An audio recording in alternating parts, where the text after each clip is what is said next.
সুস্বাগতম। তিতুমীর, যার প্রকৃত নাম সৈয়দ মীর নিসার আলী, তিনি ছিলেন একজন ব্রিটিশ বিরোধী সংগ্রামী নেতা এবং কৃষক বিদ্রোহের নায়ক। তিনি জমিদার ও ব্রিটিশদের অন্যায়ের বিরুদ্ধে রুখে দাঁড়িয়েছিলেন এবং বাঁশের কেল্লা স্থাপন করে ব্রিটিশ সেনাদের সাথে যুদ্ধ করেছিলেন।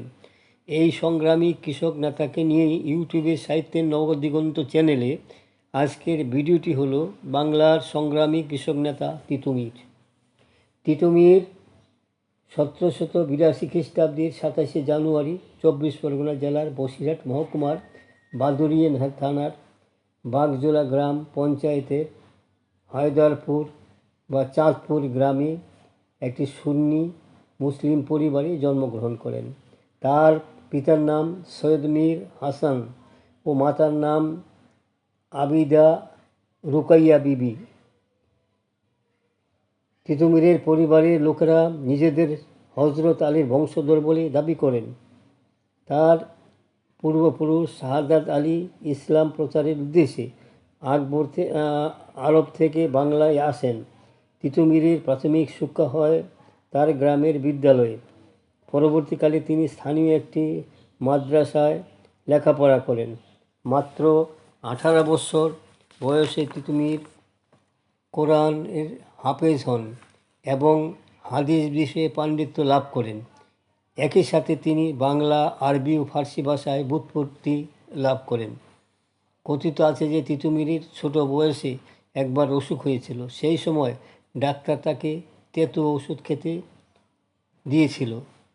সেই থেকে তিতুমীরের সঙ্গে তিতু লাগিয়ে তিতুমীর নামে তাকে ডাকত। 1822 খ্রিস্টাব্দে তিতুমীর মক্কায় হজ পালনের উদ্দেশ্যে যান।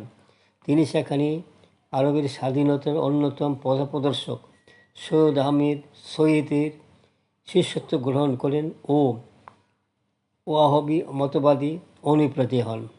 সেখান থেকে নিজের গ্রামে এসে তিতুমীর গ্রামের কৃষকদের ব্রিটিশদের বিরুদ্ধে সংগঠিত করেন।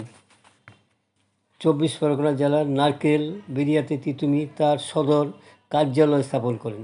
সেখানে একটি সুদৃঢ় বাঁশের কেল্লা তিনি নির্মাণ করেন। অতঃপর 5 শতাব্দীর অনুচর নিয়ে তিতুমীর জমিদারের লোকজনকে শোচনীয়ভাবে পরাজিত করেন। বিভিন্ন সংঘর্ষে জয়লাভ করে তিতুমীর সাহসী হয়ে ওঠেন এবং ব্রিটিশ রাজের অবসান ও অবহত মুসলিম সার্বভৌমত্বের পুনঃস্থাপন করেন। তিতুমীর অনুগামীরা জমিদারদিগের কাচারি ও নীলকর সাহেবের বিভিন্ন কুঠি লুটপাট করে চারিদিকে ত্রাসের সৃষ্টি করে। সাহেবদের বিরুদ্ধে যুদ্ধ ঘোষণা করে তিতুমীর নদিয়া জেলার 24 পরগনা ও ফরিদপুরের বিস্তীর্ণ এলাকায় নিজস্ব কর্তৃত্ব প্রমাণিত করেন।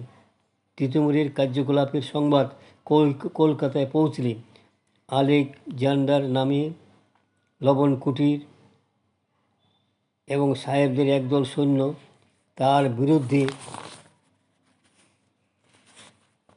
পাঠানো হয়, কিন্তু সেই সেনাদল সহজে পরাজিত বিতাড়িত হয়।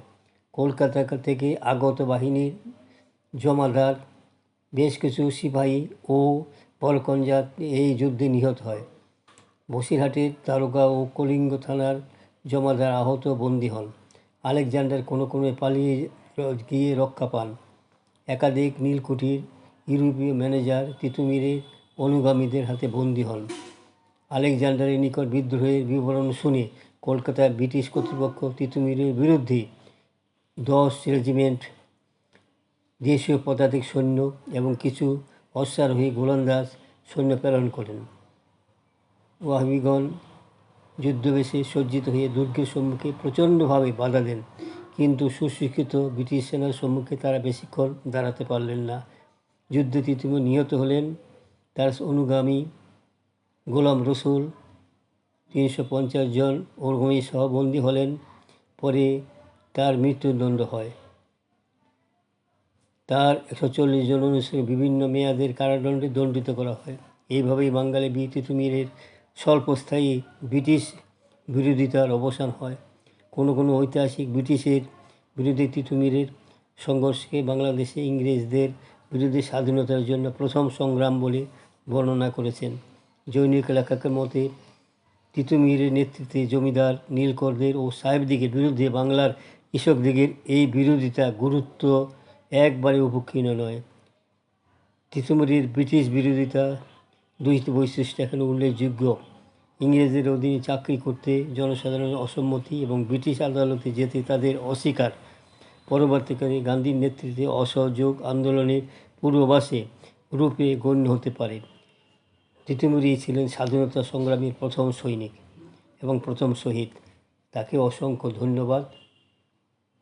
আমার এই ছোট্ট ভিডিওখানি এখানে শেষ হলো। যদি আপনাদের মনোপুত হয় তবে সাবস্ক্রাইব, শেয়ার এবং লাইক করতে ভুলবেন না যেন। সাহিত্য নবদিগন্ত, রবীন্দ্র কুমার চক্রবর্তী।